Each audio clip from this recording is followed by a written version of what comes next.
Leave us Spotify reviews, please. I want Spotify reviews, please. We really need some more reviews from you. Dear Shandy. Welcome back to another Dear Shandy Love is Blind recap, listeners. Hello, Andy. You got it. No hesitation this time. Yeah, it's You're starting a to pro. roll off the tongue a little more smoothly than it has. Yeah, and now we can roll off smoothly.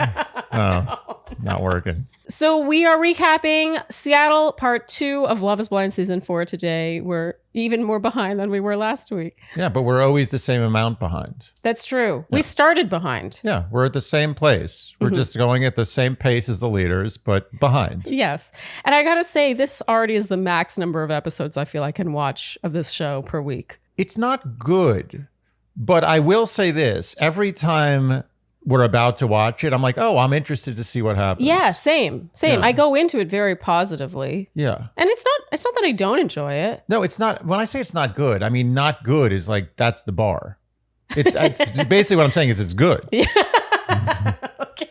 All right, let's get going. I'm going to try to really plow through some of the earlier details because I know no one cares. People pretty much just want us to get to the end. Yeah. Except for the true Shandies who are like, it doesn't matter how behind you are. I don't even think they'd care about the show we're recapping. Oh, that's cute. And then the other people have just left. I feel like some Shandies are like, oh, that's nice. You do your Love is Blind recap. We don't care. We'll just watch.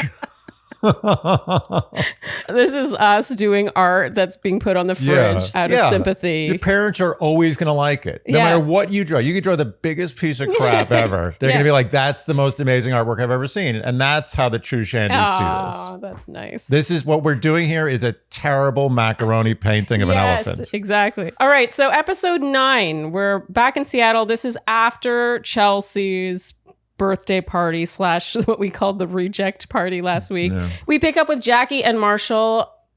Okay, so they return home. I'm really going to try to do this fast. Marshall pretty much asks her, what does she need from him? And she's like, oh, Marshall, I don't want to talk about this. I want to go to bed. I'm tired. This is important because she uses this against him later. And this ends with no solution.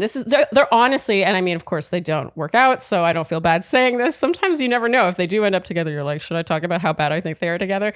They're so terrible together. All of their conflict never gets resolved. It just ends up with one of them being like, oh, I love you. And the other one's like, oh, I love you too. And they don't actually solve their problems. And in this case, Jackie just comes up from behind him and hugs him and is like, just love me. She just wants to go to bed. Yeah, she wants to shut him up. She wants to shut him up. She doesn't want to deal with it. It's always on her terms. You notice that? And you know what I find really irritating about Jackie is that she's acting like he's wronged her somehow. The way she's treating it is like he cheated on her, or he treats her badly, or he doesn't do anything for her of kindness. Yeah. But the reality is he's literally doing everything he can to make her happy. He's done nothing to wrong her. The worst thing he's done is asked her to talk about how bad their relationship is. Or in this case, all he really wants from her is for her to tell him what her needs are. Yeah, it's the lowest bar. It's the lowest bar. And she's just not nice. No, to him anyway. Okay, so now Bliss and Zach are with his family. The gist is Bliss admires Zach's resilience, and he's always taken the up road. That's not her wording. I think it was one of his sisters or his aunt or someone who said that. The up road. Anyway, Bliss obviously passes this test with flying colors. Yeah. They love her. Oh, yeah. And now we hear a song that literally goes, you are my co-pilot. Well, I wasn't sure. Is it a Coco pilot? Because that would be cool. Okay, so now we are back to Chelsea and Kwame. Andy, you said my favorite couple. That's really how we feel about them. I love watching them together. Basically, nothing in this show makes me happy except watching Chelsea and Kwame. Yeah, and I'm not happy out of sickness. Like I'm a sick person. But it gives me sick entertainment. They're shopping for clothes, and in his confessional, Kwame says he feels like he tries to do and say the right thing, but always seems to be met with confrontation. And I gotta say, I feel that too. sometimes someone says something and you're like, wow, you have it all wrong. Like, that's Jackie. Whenever Jackie says something, I'm like, you have it all wrong. In this case, I feel that from Chelsea too. Like, she's so quick to misunderstand what he means. Yeah. There's a real miscommunication, constant micro miscommunication between the two of them. Yeah. He says he feels like he's always in her space and it feels suffocating. Anyway, he says that's a tough look about she comes out in this cool outfit and she's like, she takes issue with this and is like, just say you're beautiful, And he says he was trying to compliment her. The tough look was actually good. It's like, you look bad. Yeah. You look good. Yeah. I think it's badass or something. No, you just look bad. Like, that's a bad look. I think maybe she was thinking, like he said, that's a rough look. Like, it's rough. Yeah. But why would you say that? No one's going to say that. Yeah, but so even that, I don't want to pick them apart too much because we have a long way to go, obviously. But even that, like, if I came out and you were like, let's say you were saying that you didn't like my look, I would be like, what don't you like about it? I really like it. What is it that you don't like? I wouldn't take issue with the fact that you didn't like it and be like, just say I'm beautiful. Well, that's the thing. It's like, no one wants that. No one should want that. No one should want just false compliments. No. I want my friends and loved ones to tell me the truth. I don't want to just be like buttered up. They have chocolate covered strawberries here. Yeah. I couldn't help but wonder if this was provided by the store. And if so, I want to know what store this is. They were very big. You notice how huge those strawberries were? You know what those were? West Coast strawberries. Totally. Those look good. Hand fruit. It's a hand fruit. Hand fruit. It's a fruit you eat with the whole hand. As opposed to just a couple of fingers. Yeah. Finger fruit is like a raspberry or blueberry or a blackberry. I've never heard this before in my life. Yeah, hand fruit. Hand fruit's a pear, an apple. I get it. In this case. I think I get it. Okay, so she says, are you going to feed me a strawberry? Tell me how much you love me. And Andy, you said, Chelsea's talent is not reading the room. Mm-hmm. Total disregard for the room. Yeah, it's just the body language. There's always sort of subtext happening. And he's not in like, I want to feed you a strawberry and tell you how much I love you mode, I guess. Well, what's funny? It's like there's a time, it's not funny. It's what I've noticed in my life is that there are times when you're like upset in a relationship where you're like, I'm upset. Like, I'm not happy about this situation that's happening. And then the other person tries to make light of it, to diffuse or kind of just be like, whatever, like, let's just be happy. Yeah. And there are certain times where if you do that really well, with finesse, you can kind of get them out of it. Yes. But the way Chelsea does it is exactly the kind of way that makes people upset more. I mean, from what we've seen, and I think a larger problem is that it's constantly happening. And the thing that causes upsetness is often her. No. Like, he was just complimenting her outfit, and instead of trying to understand why, she bristles. No. So the tension is maintained because of her. And then she's the one to be like, so are you going to tell me how much you love me? It's like, what, you're not over it? Oh, yeah. She's doing...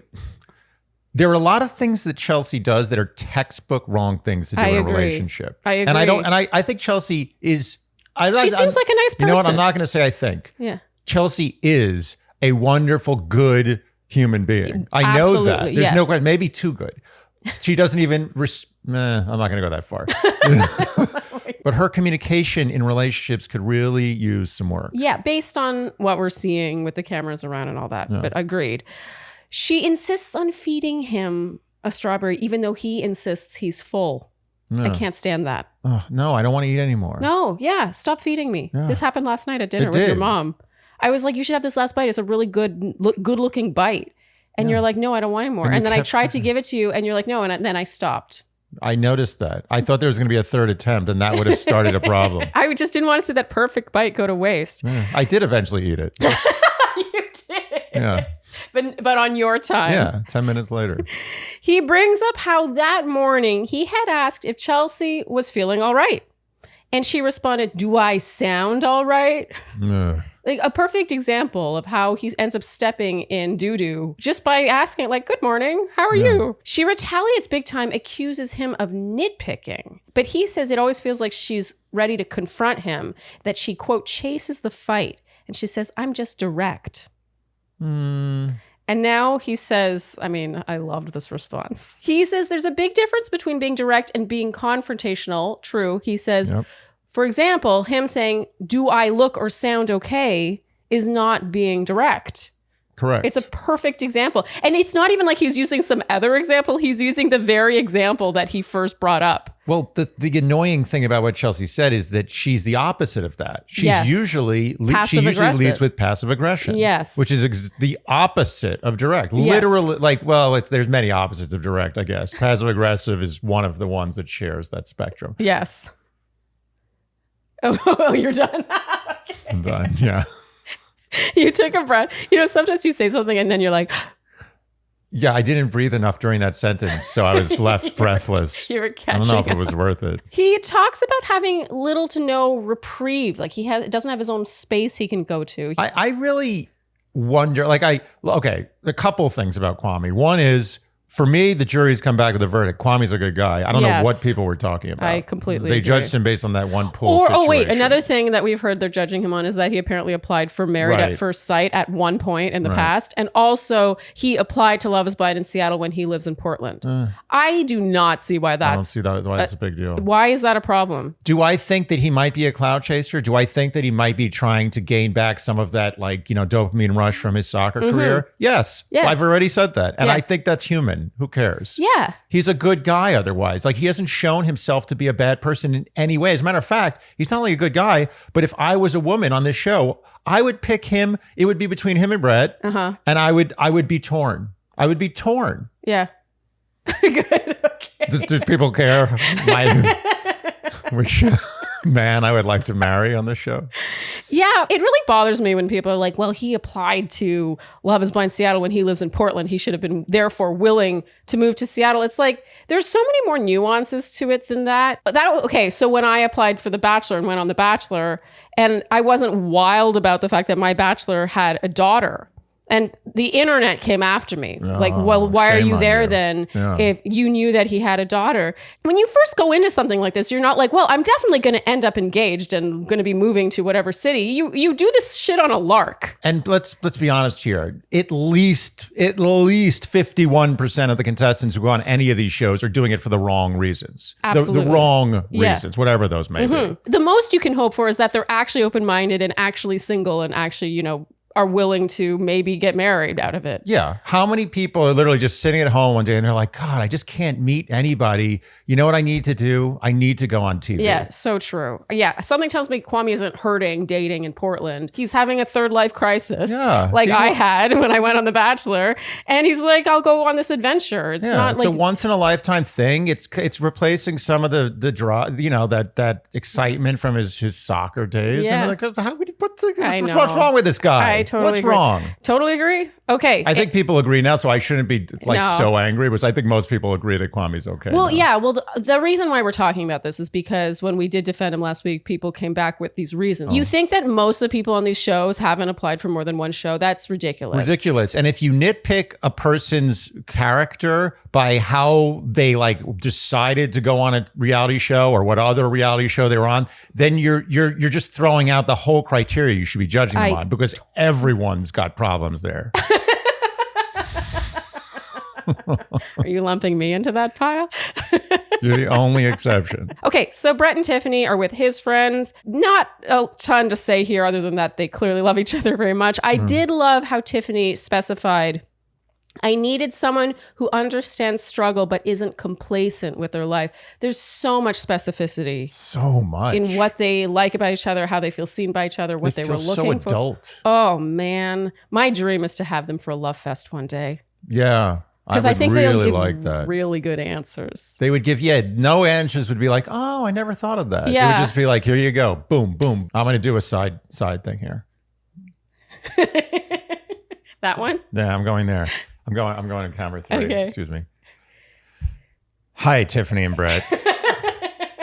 Sharleen and I have discussed this, and we really like you guys, and we think you would be perfect on our Love Fest. So I beseech you, please reach out or respond to potential future DMs you may get and join us. Yeah. Thank you. We would love that. Thank you for listening. Paul and Micah are at a restaurant. It's pretty much them talking about closet space and how blown away by how many clothes Micah has. Paul is. Wait, Was that really bad grammar? Yeah. By how blown away Paul is by how many clothes Micah has.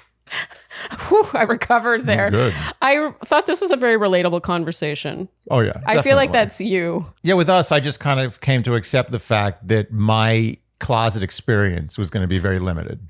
It's funny how, like, where do you think the stuff comes from?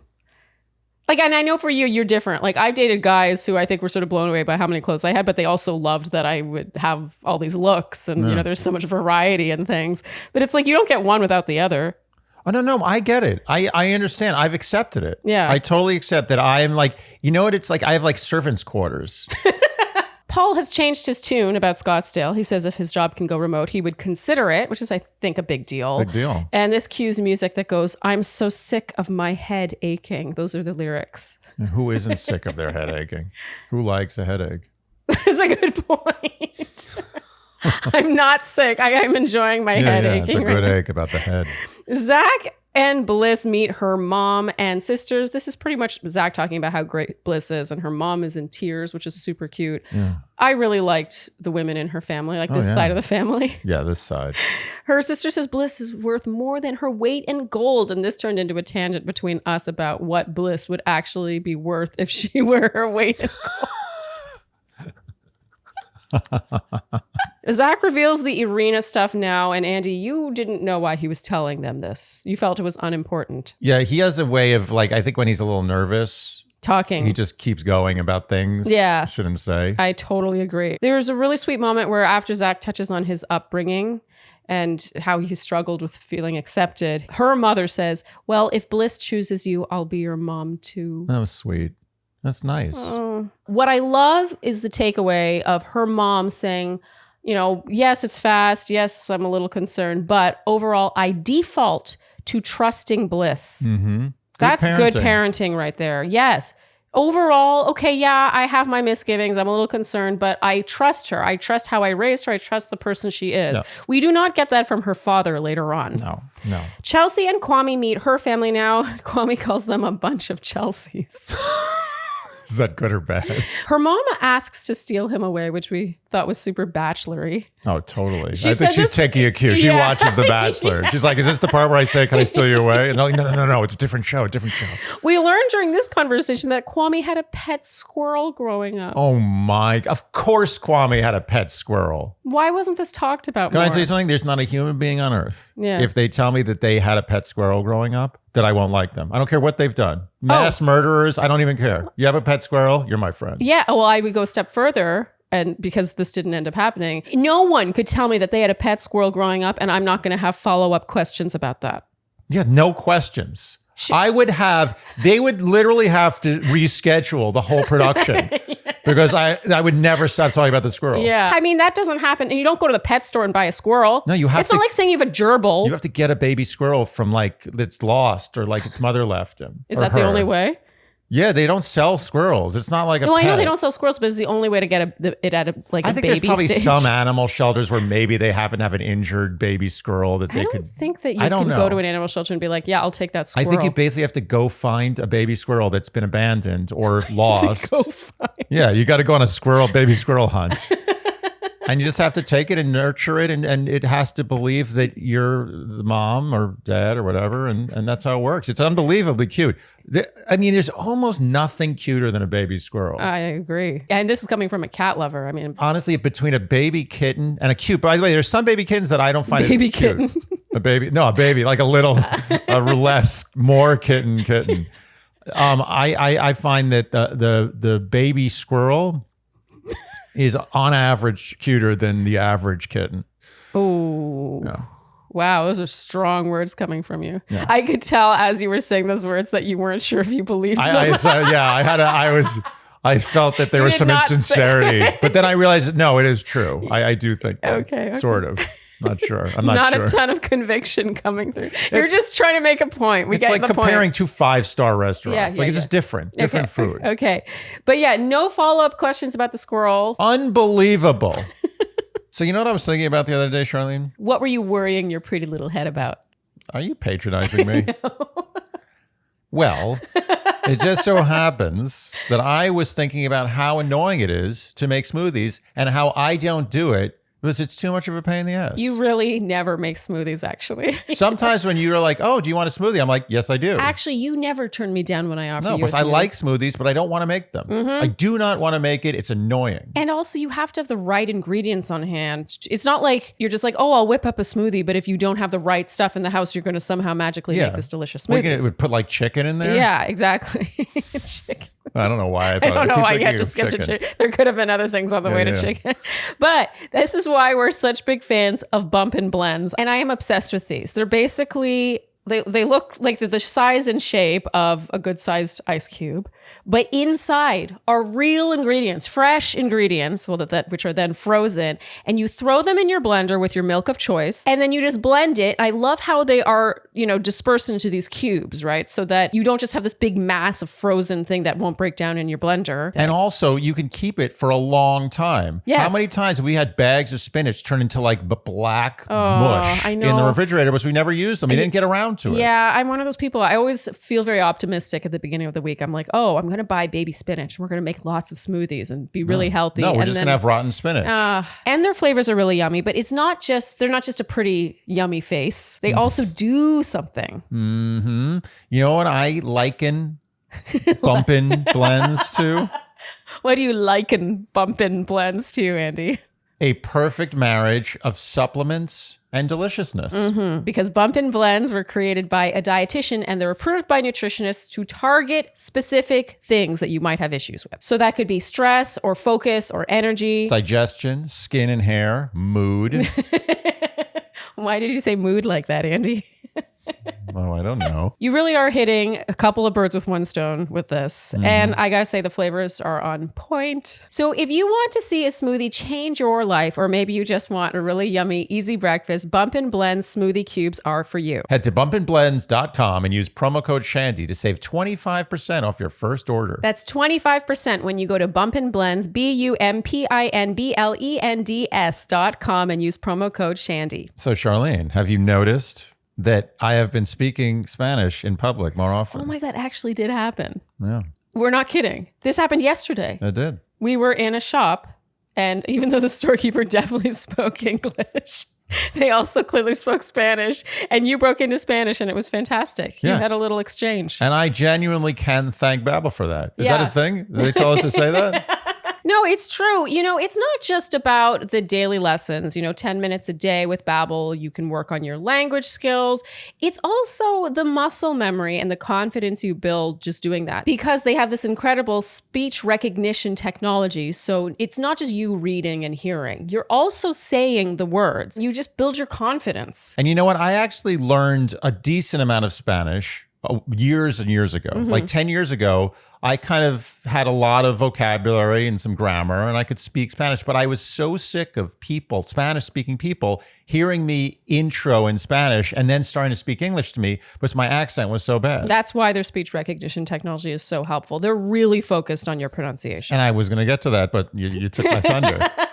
Plus, you can choose from 14 different languages. That is a great selection. And their lessons are created by 150 language experts. So instead of using AI, we all know how I feel about AI, but a lot of language learning apps do use AI. And these lessons are created by language experts, 150 of them. That's a lot of experts. Yes. That's a room. The room has to be very big to fit that many experts. Yes. And let's be honest, everyone has 10 minutes a day. Just cut down your TikTok scrolling by like 15%. It's so true. And learn a language. This is one of the ways in which your phone is really your friend. You have it with you all the time. It's not like you have to be by your computer. It's not like you have to physically go to a language lesson or course or whatever. On your phone, you're on the subway, you're commuting. Like, come on. You know what this is like? This is like one of those friends you have that you really don't like, but there's one good thing about them. Yeah. So it's like a friend of yours who knows the bouncer at this club where you always like to go, and everything else about them sucks. Yeah. That's your phone, and Babbel is that bouncer. The bouncer? Babbel's the friend who knows the bouncer? No, Babbel's the part of that friend that knows the bouncer. Babbel's the part of the friend. So Babbel is the language learning app that has sold over 10 million subscriptions. So right now, get up to 55% off your subscription when you go to babbel.com/dearshandy. That's Babbel, BABBEL.com/dearshandy for up to 55% off your subscription. Babbel, language for life. So now we're at 7 days till weddings. The ladies and gents go shopping for their wedding day garments. Yeah. The big event here is that Jackie isn't with the women. And yet Marshall is with the guys. And so Tiffany reports this to Brett. She texts him saying, Jackie isn't here, is Marshall there? Brett pulls Marshall aside to tell him, which we agreed was the right thing to do. Yes. 100%. Brett's always on point. Yeah. And now this episode wraps. The cliffhanger here is Jackie and Josh, him bringing her roses. And he says losing her was his biggest regret and he loves her. Blah. There wasn't enough buildup to this. I don't even recall one conversation between them in the pods. This is what I will say. I bet you that Jackie, and I haven't seen anything, I'm just guessing, that Jackie's been doing the circuit trying to redeem herself from this edit. I have a feeling, and I'm trying to give her the benefit of the doubt, that there was more to the Josh thing than what happened, because what it looks like is she had this guy who was wasted and inappropriate and just rude and confrontational come up to her and just drunkenly hit on her for 5 minutes, and then that turned her. Yeah, but she does like aggression. She likes aggression, but I have a feeling like I'm just trying to give her something here because she's not looking good. But I have a feeling there must have been something more than that because it looks bad. Well, even if I go back to the pods, right? She told Marshall that there was someone else there who said that he was going to leave if it wasn't her. Right. And that turned out to be Josh. Yeah. But we really got none of that. We that. didn't see him saying that. We didn't see their connection build. So while I want to really hate on this, I also feel like we almost strategically haven't been given all the information. But nothing can hide the execution of how Jackie handles this. There's no excuse for that. I'm just saying that there might be more to the story about how she got into Josh. Yeah, and how into Josh she was. You know, on our first recap, I touched on this actually. When Marshall was like, oh, there's someone else who said that to you, I'm going to go confront him. He had a big problem with Josh saying, if it's not you, I'm leaving. Yeah. And he thought that was manipulative. He pretty much fought to get Jackie for himself. We didn't know Marshall well enough for me to be like, oh, Marshall's Marshall, the way I feel now, right? Yeah. So I wasn't necessarily defending him or Josh. I just thought it was a little you can let the lady who's being fought over decide who's right for her. You don't need to go fight a battle because you want to win her. You know what I mean? Right. I was with you on that. Yeah. Okay. Then and now. Okay. Anyway, my point being, I don't think my tune has really changed since then. What won her over, she was so wowed by that aggression, right? She thought, oh, he really wants me. He really likes me. But that actually, now we've seen more of him, was so little out of character for him to do that. He's more of a sensitive guy, but he isn't really that aggressive. In a good way, by the way. I'm not saying this in a critical way. Yeah. And it goes to show that you should, there's a very tropey thing I'm about to say, but it goes to show you should always be yourself. And someone should choose you as much as you choose them. Yes. You shouldn't have to go and eliminate all the other options for them to make sure they choose you. I'm not criticizing Marshall at all in this situation, by the way. I think Jackie's 100% the bad guy.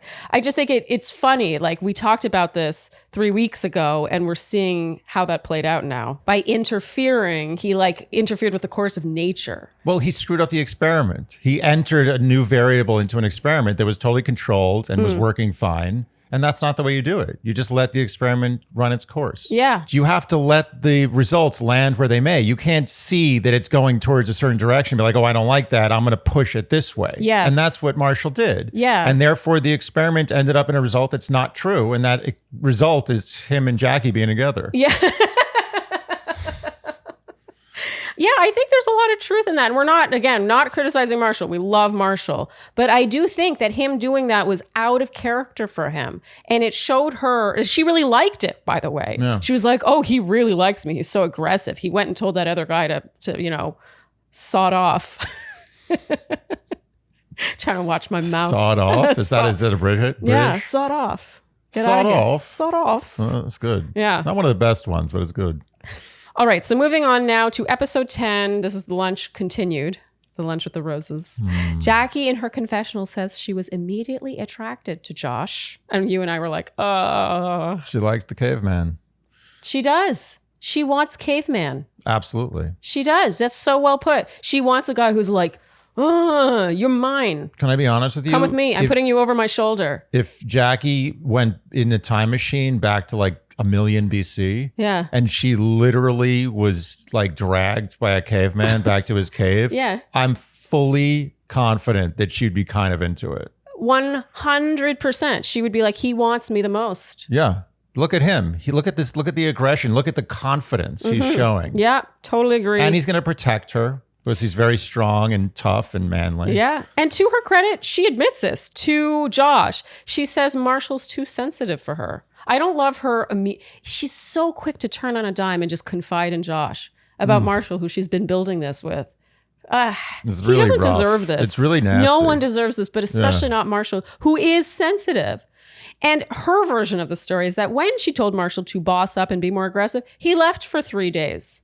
I wrote, this is a very irksome version of this story. Revisionist history. Yeah. It's all on her terms. She doesn't ever think about anyone but herself. Yeah. And we learned that Marshall doesn't know they're even talking. But hey, she's willing to see where this goes with Josh. That's very backstabbing. He stands and they embrace and kiss. And we were like, wow, this is messed up. Okay, so back at suit shopping. So here, I want to do a song. You give me the... Why is the song now? I got a song. Oh, okay. I've got a song for this. Okay.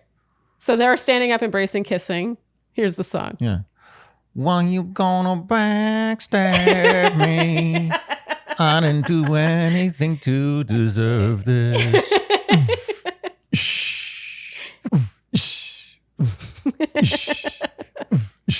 Back at suit shopping, meanwhile, Marshall, again, shopping for the suit he will wear to possibly get married to Jackie. He says, I couldn't even get the decency of a text message. So now we see a rare Lachey sighting. Vanessa shows up with the women. Nick shows up with the ladies. We agreed here that we thought, Nick, I hate it when people do this with us. So maybe I'm going to bite my tongue and not say this. It was something about liking one of them better than the other, Nick and Vanessa. But I actually hate it when people do that with us. Because I think as a married couple, like that's kind of messed up. So let's do it now that we said that. So I'm not going to say it. Oh, but everyone knows, but you made more of a way. Now everyone knows what you think. No, no one knows what I was about to say. Everyone knows what you're about to say. No. Because everyone knows who's better.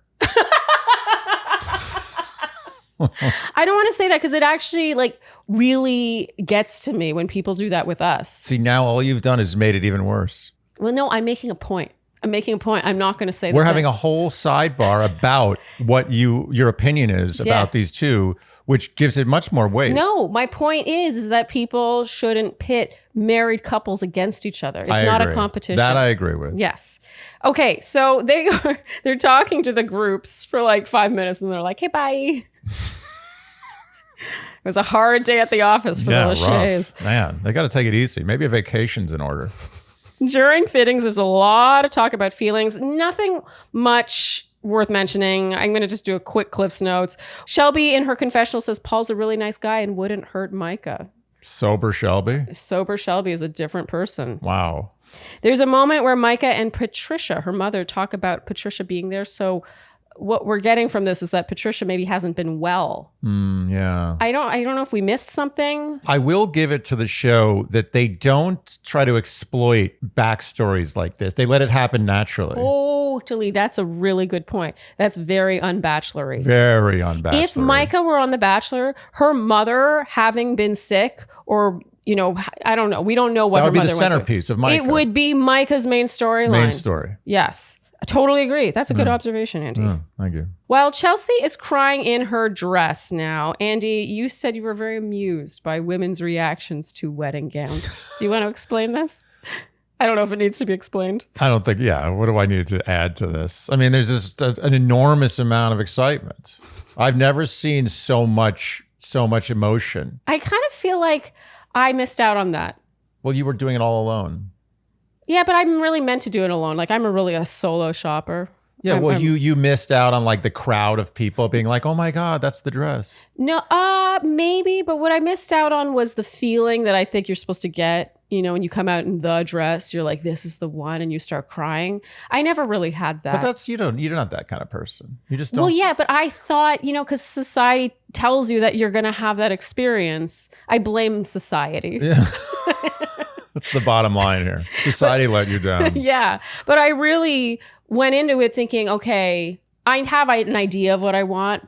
But really what's going to tell me is my gut. Like I'm going to put it on and it's going to be this emotional reaction. Like the clouds are going to part. Yes. You're going to hear like heavenly choruses. Yes. But it turns out I'm still me even when I try on wedding dresses. I'm sorry. I'm sorry you didn't have that experience. Yeah. But anyway, the point is that women seem to really, really, really get into wedding dresses. Mm-hmm.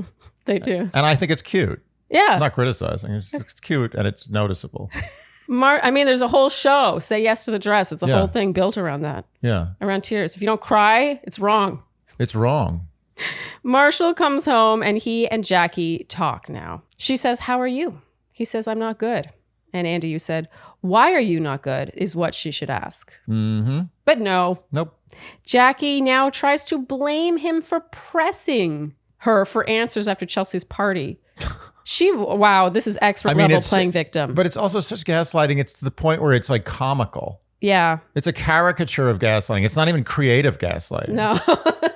It's really just the latest thing. It's like, what's the thing that I can blame you for? Oh yeah, that last thing we experienced. Yeah. When you asked me what I need from you. That's what it was about, by the way. He wasn't keeping her up at night to talk about his feelings. It was about her feelings. What can I do to make you happier? What she's doing is cowardly and mean. It's taking the easy way out. Instead of saying, listen, Marshall, you're a great guy. Yes. And like this whole experience has been wonderful, but I just don't think we're right for each other and I don't want to hurt you. And like, I think we need to part and let's just be friends and maybe we'll chill. But I'm good. I don't want to do this anymore. Yeah. But instead, she's like, you're the one at fault for being so nice to me and asking me all these questions about why I'm not giving you the things that I should be giving you in a relationship. Yeah. You're the bad guy. And why are you doing this to me? Why are you making me break up with you? Why are you being a dick? Yeah. It's all his fault. She can't be the bad guy, ironically, when she's everything she does. And I'm not saying, look, have all of us kind of danced in this arena before a little bit? Maybe. Some of us, at least a lot of us. But it's for an adult. It's very weak. Super weak. And I will say, like, the one time in my life where I've done this, I waited for him to do something. Yeah. You know what I mean?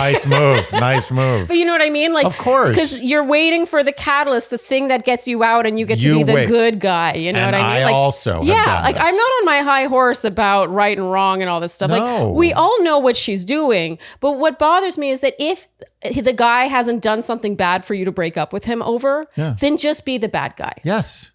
Don't turn what he's doing that's nice into something that's bad, that you should be breaking up with him over. And to be perfectly honest with you, the reason I know this is because I've kind of done it. Yes. I'm not all high and mighty. Yeah. I just have learned from it. I'm Same. like, I felt afterwards, I was like, that was a really bad, shitty thing to do. Yeah. And I'm not going to do that again. Yeah. And that was a long time ago. At least in our case, we waited for the person to do a shitty thing. Yeah, I did. I waited. You know, there was one where it was like, I was waiting and waiting. I was like, damn, this person never does shitty things. And finally there was like the tiniest little shitty thing. I was like, okay, that's over. No, it's true. We can recognize it because we've been there. Okay, I spoke a little bit too soon because Jackie is willing to be the bad guy now. Oh, okay. She says she can't love him because she's attracted to Josh. She just saw him. There's chemistry. She doesn't want to be with Marshall anymore. Wow. Cold-hearted. I was like, are you doing this for TV? Is this really who you are? Yeah, I don't like Jackie. He says, okay, he wants the ring back then. And she says, no, she's keeping it.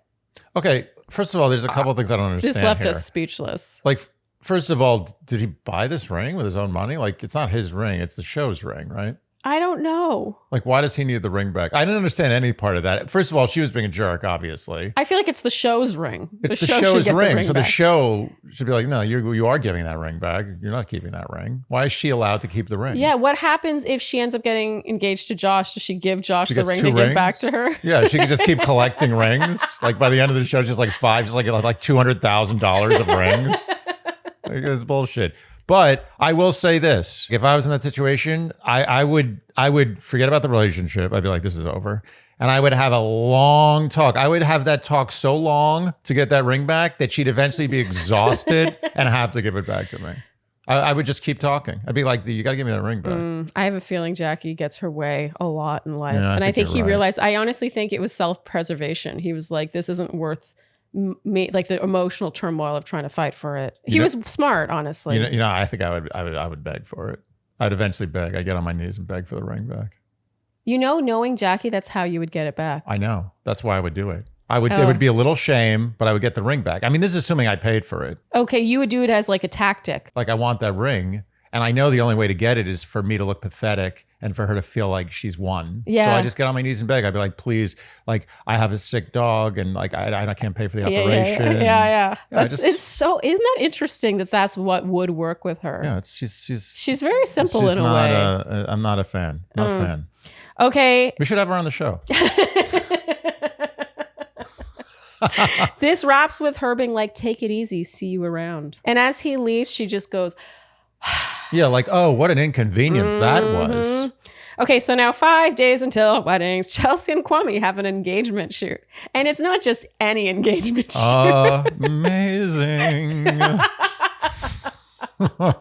Did anyone watch this and not laugh?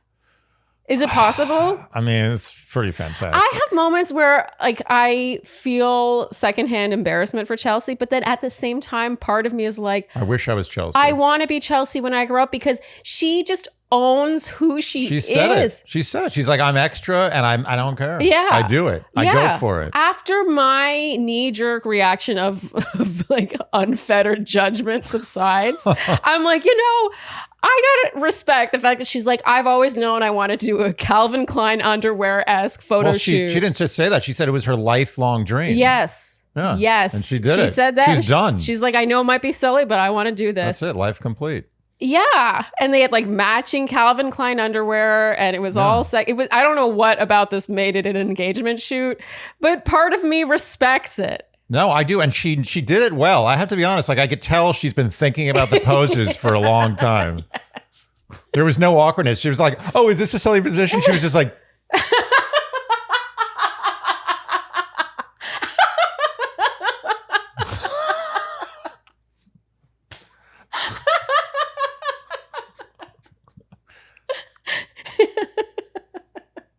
Good. It's cute is when you really laugh hard, but you're like keeping it in. Your stomach gives you away.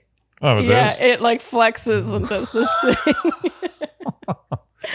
Oh, that's funny. Okay, so now they talk. They're very into each other. This turns into a conversation about his mother.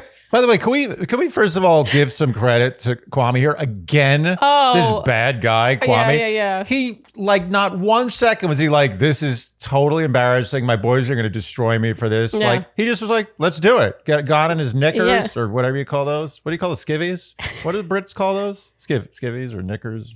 I think they call them pants. Oh, underwear is called pants? Yeah. No. Oh, what's pants called? Knickers? Trousers. Okay. Pants. Anyway, the point is he got down to his underwear. Knickers is like ladies' panties. Oh, okay. Oh, right. It's a ladies' panty. Yeah. And then boys. I don't think a guy has knickers. The point is he just went with it. No questions asked. No protest. Just like, let's do it. We don't know that. I mean, behind closed doors, maybe That's it was true. like, do I have to do this? Although Kwame is pretty ripped. Well, they both are so ripped that, I think that happens when people have like, they work really hard on their bodies. They really want to show them off. Oh, a boudoir shoot? Oh, yeah. Okay.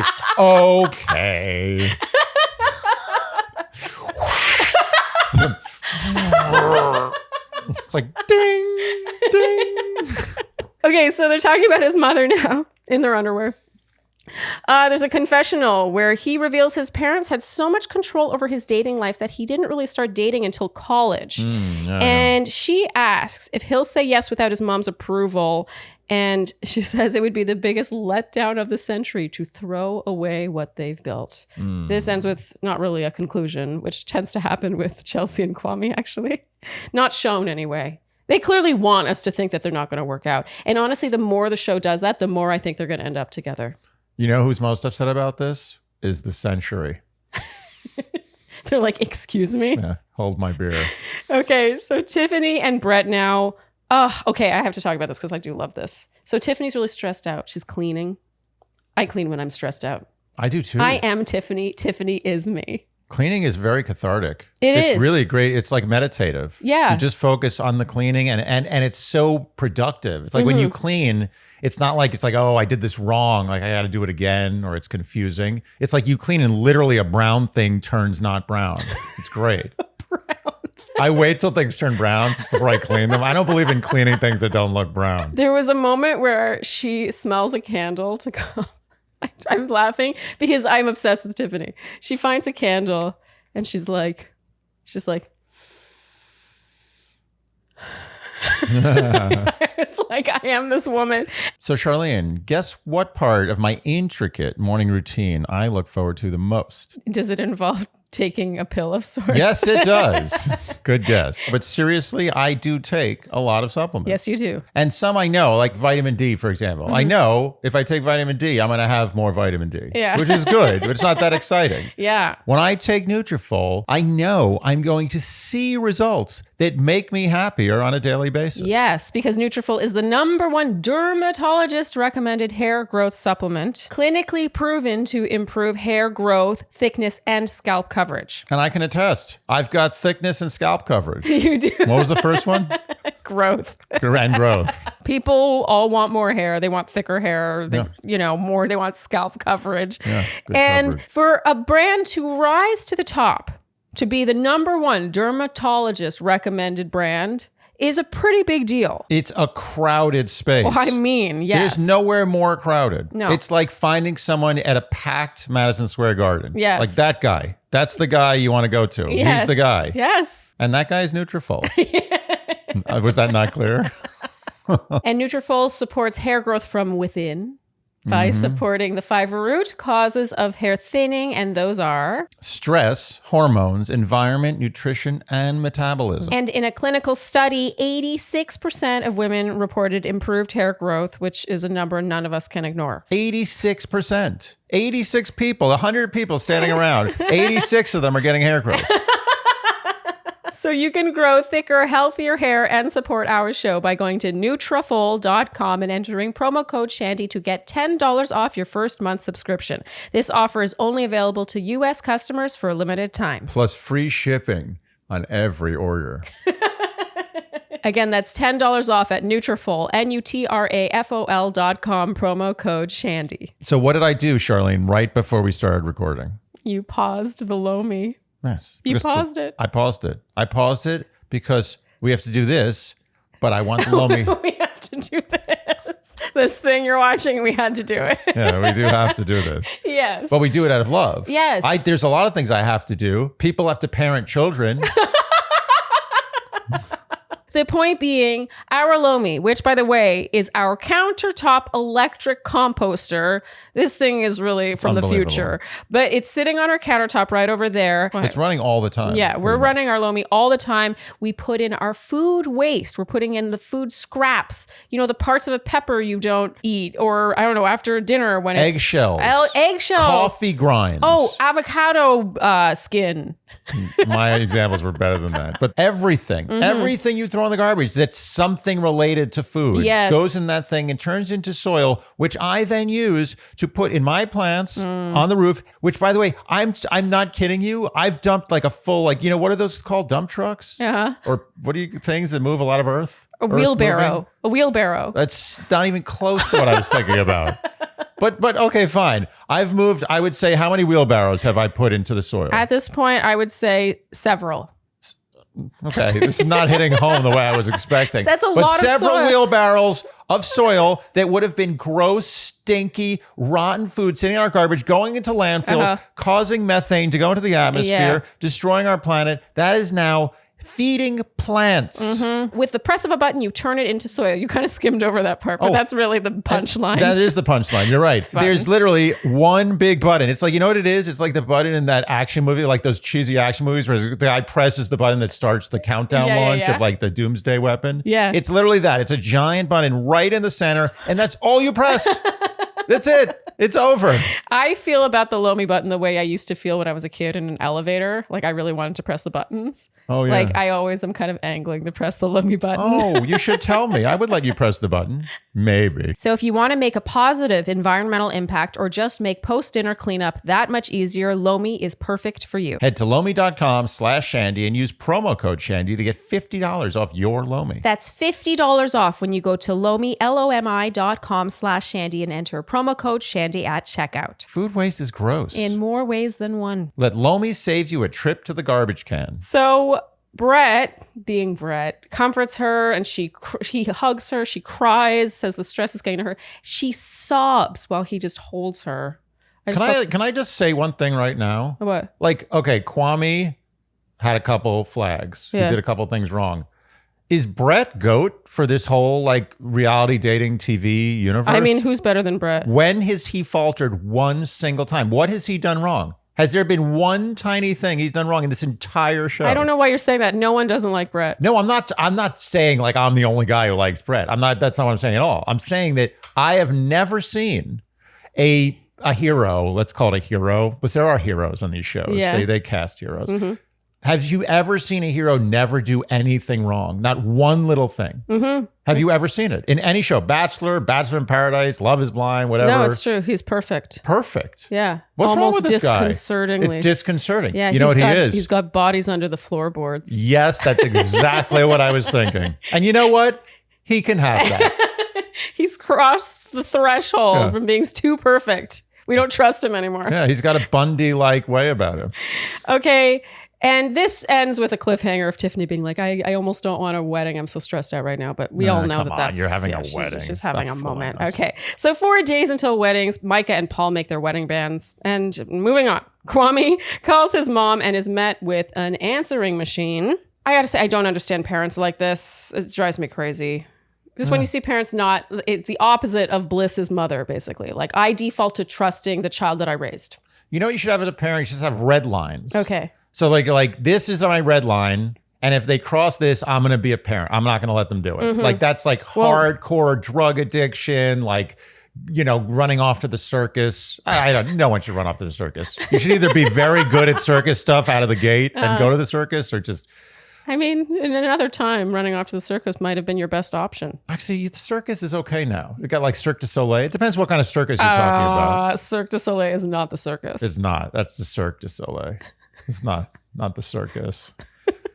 Where are you going with this? I think running out to the circus was sort of a broader term for just things that are not the right thing to do. Totally. And that's it. Everything else, I love you. Go forth. But maybe as far as his mother's concerned, going on a reality show, having sex out of wedlock, getting married after... That's your red line. After a couple of weeks. Yeah. Actually, when you list them all out like that... It's terrible. Yeah. Every parent should not let this happen. Wait, so in conclusion, after this talk, are we on his mom's side? Yeah, basically, that's what I'm saying. That's where the red line is. Okay, so Brett and Tiffany take a seaplane. Now he's basically just giving her a nice day because he's Brett. Yeah. He knows she's stressed. In the evening, he surprises her with framed photos that he had taken of her when they first got engaged. Super romantic. In her confessional, she cries, saying that Brett sees things in her she doesn't always see in herself. That's beautiful. I love how Tiffany is able to articulate these things. That's amazing. I feel that way about you. Oh, really? And I don't think I've ever fully articulated it. I needed Tiffany to tell me. Oh, so I see things in you don't see in yourself.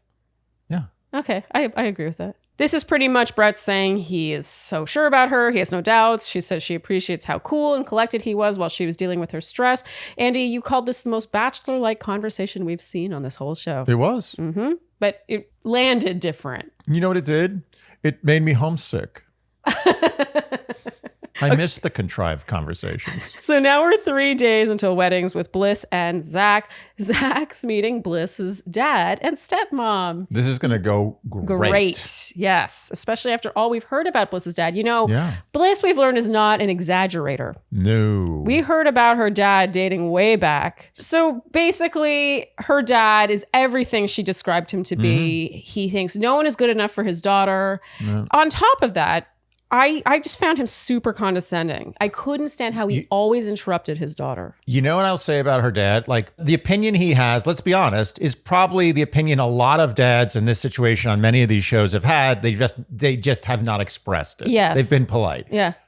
And I respect his opinion. That's fine. Of course, it's the obvious opinion. Like, duh, of course this is ridiculous. Of course this is probably not going to work out.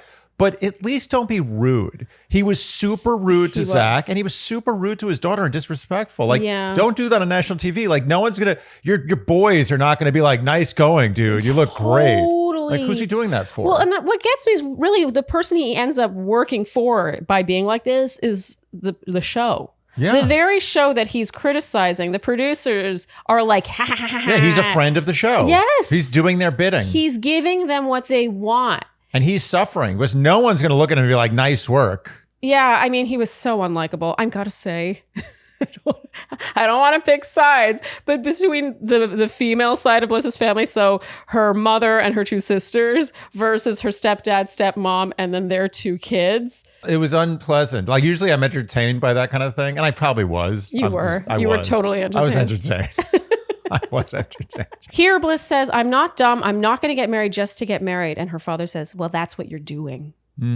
Nice. The opposite of what I'm talking about, the idea of a parent being like, well, I default to trusting my child. You know, if no one is good enough for his daughter, shouldn't he himself listen to his daughter? He thinks he's like father knows best, but it's not father acts worst. Nice, Andy. Thank you. Okay, and then that's the cliffhanger for episode 10, and we are on to episode 11. Andy, you called this episode Where the Rubber Meets the Road. Okay, what does that even mean? I don't know. The rubber's always meeting the road. I mean, you're the one that said it. Why is it the rubber meets the road? Is this a knock-knock joke? Yeah. Why did the rubber meet the road? To get to the other side. Literally. No. Thank you. Thank you very much. Will you be here all week? I will be here all week. Try the halibut. It's fresh. But why is that? Why is rubber's always, that's where the wheel is. The rubber is on the road and that's where the wheels roll. Good saying. Good saying. I'm sure a Shandy will tune in to tell you. Okay. It's redundant. The origins of that saying. But the rubber meets the road is like, that's like saying where the feet meet the ground. Like, what does that mean? And what we want is the origins, right? Origins, yeah. We still haven't gotten a satisfying origin for the pearl clutching. One semi-satisfying, but a lot of people seem to think that we didn't know what it meant to clutch. We know what clutching pearls means. We just want to know why it's called clutching pearls. Yes, I guess we didn't express that properly because everyone was like, well. Yeah. Okay. So and we also know that Tiffany and Brett were making a sexual innuendo about the dark meat, but we just didn't choose to go there. Of course we knew that. Well, no, I didn't know. Oh, she didn't know. I knew. I will say most sexual innuendos just fly over my head. It's true. It's so cute. You always miss them. I spent a lot of my high school years and early 20s feeling insecure about that. And now I'm totally fine with that. I would rather most sexual innuendos fly over my head. I find it so endearing. Yeah. I knew you didn't get that. Yeah. I knew it. And I am now impervious to being mocked for it. You know, you're like a cartoon character. Like if I went to like, like the Little Mermaid and said like, oh, I like that dark meat. She'd be like, I like white meat. Like, yeah, you know what I'm talking about. The Little Mermaid. Yeah, the Little Mermaid doesn't know it's sexual innuendo joke about meat. Okay, so 2 days until weddings, Chelsea and Kwame. Chelsea... 2 days until weddings. Yeah. 2 days. So now you literally, the whole sky, you can see a bright fireball.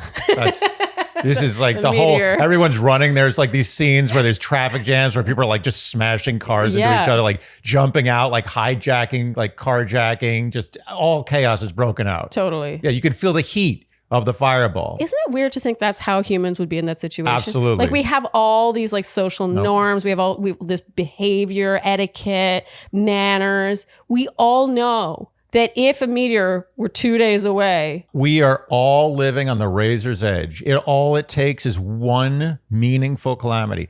If the pandemic, instead of like a 0.5% fatality rate, was like a 5% fatality rate, civilization would have collapsed. Wow. Collapsed. Would have been total we chaos. already started to see. Yeah, even with it was like maybe even 0.3% fatality rate. Yeah, that's we true. were starting to see fabric of society start cracking. Yeah. Imagine 15, 20 times that fatality rate. Yeah. You'd be people in the street just like grabbing people's money and stealing food and killing each other. I'm telling you, total chaos. Yeah. Society would have broken down. And here we are recapping a reality show. Oh, yeah. What were we talking about? 2 days till weddings. Yes. Proceed. Okay, so now Bliss and Zach. She seems focused on not wanting him to feel committed to her or marry her because he made the decision to. And he says that's exactly what marriage is. Nailed it. Yeah. I gotta say, I like Bliss. I do. Yeah. But I find her pragmatism... Too much. There comes a point in this experiment where you gotta sort of like choose a side. Yeah. They're suggesting that she's going to say no at the altar. I don't know. That's what they're sort of leading us to believe, I guess. But I mean, we agreed with Zach here, like not to make it sound so matter of fact, but a lot of what marriage is yes, making that decision to be committed to someone and to marry them. I will say that, that doesn't make you, by the way, it doesn't make it less romantic and it doesn't make you a bad partner. No, it doesn't. He's right. Zach is right. I will say this about Bliss. Like, I know her father was a total dick. Mm-hmm. But I will say that I don't see her ever letting her guard down with Zach. Like there's a wall up all the time. With the show too, with everyone. With everyone. Yeah. And if I was her parent in some way, I guess her parent, I would look at the way she's interacting with Zach and I would question whether there's a real bond there. Because I have not seen her let the wall down once yet. Or maybe that's just the way Bliss is. I think it is the way Bliss is. Maybe. Yeah. But I think there's another gear for Bliss. I refuse to believe this is the most emotional she gets with a partner. I feel like there's another gear and she's not showing it at all. And if I was Zach, I'd feel wanting very badly of something more. And she's not giving it. And if I was an outsider, I would look at the two of them and be like, something missing here. Unless this is the way you are. You're just like, it's a cold relationship. I would feel that there was something missing. I would not approve. Well, because I really like Bliss and I relate to Bliss in some ways. I am choosing to believe that it's because there's cameras in their faces all the time. I think you might be right. Yeah. Because that's how I was. Yeah. Okay, so now Tiffany and Brett meet his dad and brother. His dad jokes, "How much are you paying a beautiful woman like that?" It was such an off-color comment. She talks about how Brett grounds her. He really listens. He never tries to tone her down. I thought that was cute. Brett's brother straight up asks how she was raised, low, middle, or high class. Yeah, let's get to the brass tacks here. I do think that since he can kind of say whatever he wants because he's not in the relationship, he's asking a question that shows that he really cares. Like he really actually, like, if this is going to be a thing, he wants it to work and he wants it to work well with the families. So that's the question for him that's the most important. And there's some validity to that. Totally. Actually, in the same way I respect Chelsea's lifelong dream of having a Calvin Klein ad engagement photo shoot thing, I almost respect, even though like it is sort of socially not that acceptable to be like, what class was your family raised in? But I do think, well, you can only say that, you can only ask that question if you were raised rough. You can't be like, you know, like you can't be like the Murdochs and be like, what class were you raised in? So was it not the upper? It's a good point. But yeah, I do think a lot of people angle for this sort of information without directly asking it. So in a way, I just found it was very forward. Yeah, it was super and also, forward. You know, in their situation, understandable. Like he had a rough go, Brett. I don't think anything was easy when he was a kid. Totally. Okay, so now one day until weddings. Micah and Paul are packing up. It's their last day. He says that he rolls his luggage. He doesn't fold. And I just wanted to mention that one of my very best girlfriends, who is a flight attendant, has always told me that. I know. And I've taken that up. There's an actual cute moment between them where she teases him for saying, "my tank top." because he only seems to have one of each type of clothing. Sometimes I see them together and I'm like, that's actually kind of cute. You know, you're right. There are playful moments between the two of them where I'm like, maybe I've got this wrong. Maybe this is the one. And it's funny. It's almost like they heard me because last week I was like, I feel like this show doesn't show enough of the fun times. Yeah. And moments like this. I will say that when Micah's relaxed and she seems to be like just sort of being herself and like happy, she's not bad. Totally. When she's not talking shit about other people, she's actually not unlikable. Imagine that. All right, now the Bachelor and Bachelorette parties. Just a couple of highlights here. Kwame saying, Seattle, you're overpriced. He's got a decent point. We love Seattle. We love Seattle, but it is a little too pricey. For what it is. Seattle is a solid town. Yeah. It just may be priced a little too high. I think his analogy was right. What was his analogy? It was a Lamar Odom versus Michael Jordan. It's like Seattle's Lamar Odom, but it's priced like Michael Jordan. I would say it's a little bit of a diss. Like it's a little better than Lamar Odom. Okay. Yeah. But it's somewhere between Lamar Odom and Jordan, but priced like Jordan. Well, let me say, for my upcoming contract with Seattle Opera, on this contract, I had to book my own housing. And so I just booked an Airbnb, which for 5-6 weeks in Seattle, close to Seattle Opera, is pretty pricey. Oh, yeah. And it hurt. I was like, I don't know if you're worth this, Seattle. Yeah. So this really hit me. Yeah. Well, it's like going to a really good restaurant, but it's not a great restaurant. But you're paying great restaurant prices. Yes. And you leave, you're like, that was good food, but I don't feel good about that. Yeah. Do you think Seattleians are going to come after us? No, Seattleians, no. Seattle is a badass. It's a great city. Yeah. It's just not that expensive a city. Or shouldn't be. Shelby once again drunkenly says, this isn't it, to Micah. So Shelby's really, I mean, if she's drunk, she's very against this relationship. And if she's sober, she's like, oh, you look beautiful. It's going to be gorgeous. She is a terrible drunk. She or is. A great drunk for TV. I mean, she's perfect for TV. I got a reality show. Drunk Shelby. That's it. That's it. Drunk Shelby. I don't want to reward her. No, she shouldn't be rewarded. Yeah. It's bad. Micah, I got to say, Micah pulls ahead with me here because to Shelby's face, she's like, what I really hope for is my friend's support. Like, if I'm happy, you'll support me. Can I tell you something? In Shelby's terribleness, I found the light in Micah. Because Micah could have easily been like, okay. Well, I think that Shelby comes off so, she's painful to watch that she ends up inadvertently making Micah look actually just way better. Next to Shelby, I'm like, wow, Micah's great. It's like a candle next to the sun. Wait, it doesn't work. It doesn't make any sense. No sense whatsoever. Okay, so now it's Chelsea and Kwame's wedding day. She likens this feeling to being a kid on Christmas morning, but times 100. I don't know if I agree with that. That reminds me of Team America. It's like, it'll be like 9/11 times 1,000. It's like, what is that? 911,000. I gotta say though, Christmas morning when you're a kid, it's enough. You don't have to multiply it by 100.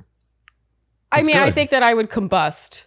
Yeah, I'd say divide it by 2 as an adult, and that's as much as joy as you can have. Yeah, I mean, on the morning of our wedding day, I would say it was like divided by 10, and I was still really stoked. Yeah, you're never, trust me, you're never going to get Christmas morning as an adult ever, no matter how good your life gets. No, sad. But it's different. Adult happiness is different than childhood happiness. Different. We meet Kwame's sister and brother and learn that his dad approves and is excited, in fact. Yeah. And his sister says, Mom has been there for you 100%. And Kwame goes, 110. Oh, yeah, you know, this is the worst thing Kwame's done. Okay, so now Barbara, Kwame's sister, visits Chelsea, gifts her a clutch. I thought this was a really sweet exchange between the two of them. Yeah. And now heading into the wedding, the gist we're being given here is that Kwame's starting to have cold feet. He seems really nervous. And at the altar, we had a good laugh over... There's the guy who's marrying them, the officiant. Yeah. And he's like, as they decide whether or not to become a married couple. Andy, you said, oh, so this is the engagement. Exactly. And of course, this wraps with Chelsea saying, I do. And then Kwame is like, and then that's our cliffhanger. We were tempted to watch until we heard what he said and then comment on it, but we're going to save it all for the finale. Mm-hmm. Like good recappers. We're obedient. We didn't peek at what was coming up. We have no idea. We really don't. We've remained unspoiled. I'm happy to report. It's kind of amazing. Well, like, by the way, been a challenge. I'm not going to lie. I will say thank you to our Shandys. You guys are, it's amazing. Like, how easy would it have been for one person to be like, I'm going to be a dick and just spoil it? No one spoiled. Nobody on the internet. The internet. We have the best fans. The best. We do. Okay, so let's now wrap with our predictions and then who we would go for. Okay, so we think Kwame's going to say yes. 100%. Yeah. I'm not going to comment on whether or not I think that it was so obvious that I didn't need to watch the beginning of the next episode. I could go to sleep knowing that he's going to say yes and not care. Yeah, I agree. Yeah. I think that we've been led to believe that he will not say yes, but that he will say yes. Not a cliffhanger. Yeah. Next up, how do we feel about Micah and Paul? I think that I'm on the fence, but I'm leaning towards this is working. Or not working. They're getting married, but I don't know. I'm wondering now because I agree, but the fact that we're feeling that way tells me that they're doing it to like... They're duping us. Yeah. That's what these shows do. Yeah. They dupe us. I haven't seen this show before, so I don't know how much dupage there is. On The Bachelor, it's a stiff dupage. So I'm going to stick with my... Because I come from the Bachelor world where there is a lot of dupage. Yeah. I'm used to being duped. Dupe City. Yeah. So I'm going to think that because these past 3 episodes made us really think that they're really rock solid, that they are not going to end up together. And I think the person who's going to say no is Micah. I would agree that would be the person to say no. Yes. Because I think Paul's pretty in on her. While Micah, I can see being a little more strategic. I think she can see herself. I can picture her wanting to make it to the end, wanting to be the woman who says no. And just as she would be like to her friends, like, I want your support, all this stuff. And then she'd be like, I just can't. Yeah. She wants the clout. I mean, it's no secret. Yeah. She wants it. She wants the Instagram followers. She wants it. Give it to her. Go get it. Go get it. I don't care. Well, that's the thing about Paul is that out of all the guys on this season, I like Paul, but I don't love Paul. Yeah. Paul, I can't figure Paul out. Me neither. I don't know what's going on I feel like I don't know Paul much better than I did in the pods, which is pretty remarkable, actually. Yeah. I feel like I know everyone I felt so like much I know him better in the pods. Okay, and so Brett and Tiffany, obviously, rock 100%. Solid. And finally, I think the big question mark is Zach and Bliss. Flip a coin. What are you supposed to base this on? We don't have enough. It's just a guess. It is a total just... So leaning into my dupage theory. Yeah. Because Bliss is shown being really apprehensive and having a lot of uncertainty around this, I think she will say yes. Yes. It's a more subtle dupage. It's like a dupage. Good. And you agree with me? I do agree. Okay. Finally, who would we go for? I'm shifting to Tiffany. Oh, I do not blame you. I want to date Tiffany. Yeah. I'm all in on Tiffany. Yeah, Tiffany's fantastic. I'm obsessed with Tiffany. I want to be Tiffany's friend. I want them on a love fest. I want everything to do with both of them. Brett is who I would go for. Amazing. Well, we're going to have a little bit of a situation there. Okay, if you enjoyed what you heard today, you know what we will ask of you, and that is to like, subscribe, hit the notification bell, follow us on Instagram, and TikTok. Leave us Apple and... Leave us Spotify reviews, please. I want Spotify reviews, please. We really need some more reviews from you. Very good, very good. And tell your friends and do all the things you would do to support a podcast you enjoy. Thank you so much for tuning in, and we'll see you next time on Dear Shandy. Bye-bye. Dear Shandy.